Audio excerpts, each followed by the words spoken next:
truth, nothing but the truth, the truth. Good evening to Inside the Attic Night, a series of filmed interviews with the characters portrayed by those in the Attic Night collective. I'm Matt Maffucci, former Soviet spy and current journalistic satirist.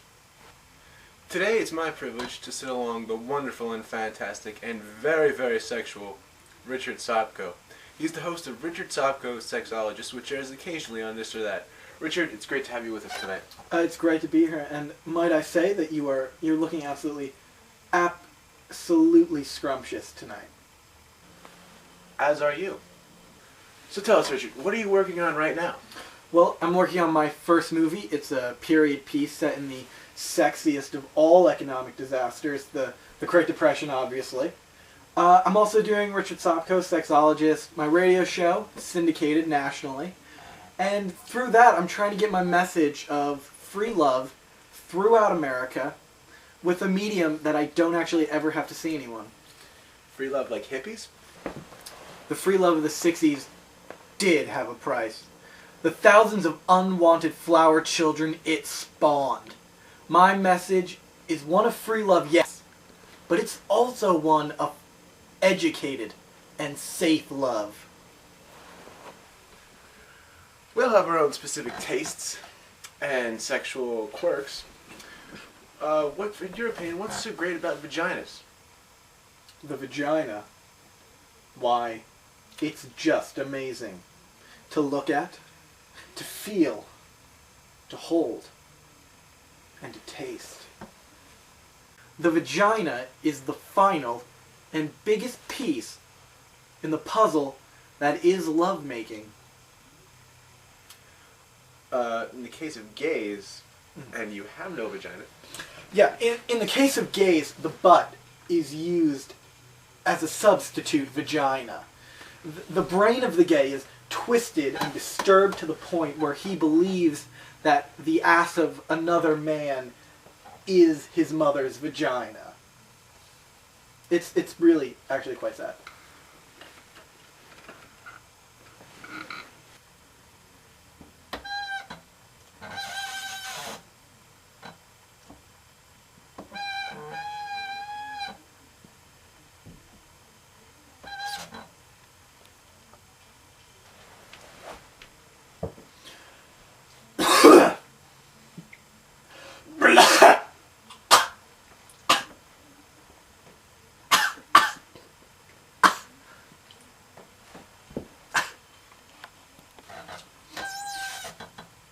I'm pretty sure that's wrong. Yeah, it doesn't feel right. Yeah, well, Matt, I'm pretty sure you're not a doctor. Oh, and I'm pretty sure I formerly was. Yeah. Now, you're considered to be the foremost in an effort to beautify America's lower class. How has that been working out for you so far? Well, I had taken a trip to Arkansas, accidentally of course, and visited a town in the middle of Arkansas called Krackenshaw. Beautiful, beautiful Krackenshaw. If you haven't been there, go. And when I was there, I saw really just the most dreadfully ugly children you could ever imagine. Really boils and crooked backs and no teeth, and the one tooth they had was half black and half some other color. And I knew at that point I had to do something.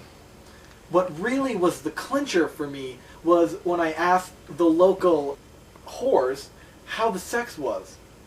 It's something I do wherever I go. It's a tradition. In my line of work, we all try to really see how the sex is in other parts of the country. And who would know better than whores? So they told me it was horrible. It was just dreadful. They never reached climax. It was really boring, and granted they were able to catch up on light reading during it, but that's usually a negative when it comes to sex. So yeah, at that point, I called up a few friends of mine who were in the business of making people look good. Mostly publicists and the like, And we got together and we started putting together this program, and that's how it really came about. At this point, you started Richard Sopko, a campaign for a sexier tomorrow. What do you think you've accomplished so far with this, seldom well-received charity? Well, with the help of you out there, the Sexologist, I call you, we've helped over 600 children. Really, really ugly children. We found them walking the streets in unattractive street clothes and unattractive foster homes. Well, that's very sad. I don't like to hear things like that. How does one become so ugly? Well, Matt, they got that way through a number of things. The years of inbreeding. The mothers usually drank a lot while pregnant. And most importantly, God hates people from the South. Of course. He wanted to teach them a lesson. So what we did is we took them out of the acid-washed jeans.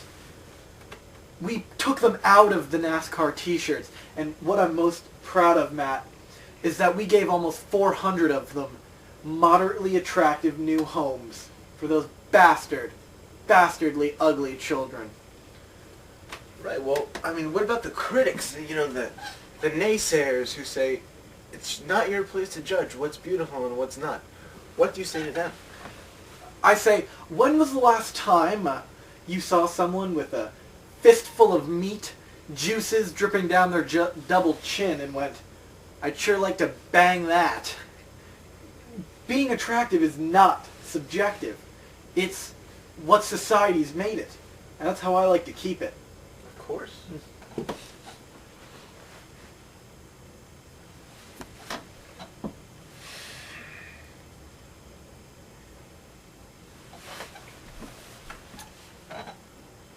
Richard, do you ever cry because you can't fix every ugly person in this world? Who says I can't? Well, I think it would take a lot of time and money, and, obviously it'd be kind of hard to convince certain people that they are, in fact, hideous. Matt, I have nothing but time and money. Maybe if I actually got to interview someone who was actually interesting, I would know what that felt like. Maybe if your very, very limited potential weren't such an obstacle to overcome these last few years, you would be on the main stage interviewing someone who's not a MySpace celebrity. And a very little MySpace celebrity at that. I see. Which actually brings me to my next point. Besides being an expert on all things sex, you're also a noted mocker of journalist satirists. How does that make you feel? How does that make you feel? It's not funny at all. You really hurt me with your ridiculously mean words and your hatred. Hey, well, why don't you cry about it? You big baby. I think I will. Join us next week as I sit quite near a dolphin who thinks I've eaten its child. I'm Matt Maffucci, and this has been Inside the Attic Night. The truth, the whole truth, nothing but the truth. The truth, the whole truth, nothing but the truth. So help me, truth, the whole truth, nothing but the truth. The truth, the whole truth, nothing but the truth. Through the bright out windows of the police van, you can see a lost flash moments as a free man.